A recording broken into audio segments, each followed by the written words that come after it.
చెత్త అంతా కూడా ఈ కూజా నోట్లోనే ఉంటుంది. నగర్లో మీటింగ్ అన్నప్పుడే అనుకున్నా, ఇంత పొడుగు జబర్దస్త్ స్కిట్ ఒకటి వేసుకొని ఆ తార్ రెడ్ మీద ఇనప రేగుతో గీకితే వచ్చే సౌండ్ లాంటి ఆ గొంతేసుకొని ఇలాగే పిచ్చి కూతలకు వస్తుంది అని.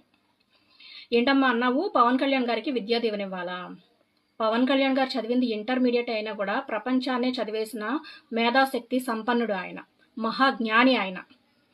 అందుకే తనకి అధికారంతో సంబంధం లేకుండా తన సొంత కష్టార్జితంతో ఒక ప్రైవేట్ సైన్యాన్ని నడుపుతూ ప్రజలకి సేవ చేస్తున్నాడు. అనేక భాషలు అనర్గళంగా మాట్లాడగలడు. కానీ మీరు ఎన్ని డిగ్రీలు చదివినా కూడా ఏం ఉపయోగం? ఇంగ్లీష్లో ఒక్క క్వశ్చన్ అడిగితే ఇట్స్ ఎ లెంతీ క్వశ్చన్ అని నవ్వుతాడు మీ అన్న సిగ్గు లేకుండా. ఇంకోటి ఏంటి అన్నావు, పవన్ కళ్యాణ్ గారు మీ అన్న అందాన్ని చూసి కుళ్ళుకుంటున్నాడా? నీకు నీ భాషలోనే చెప్తాను, బాగా విను. నీ అందం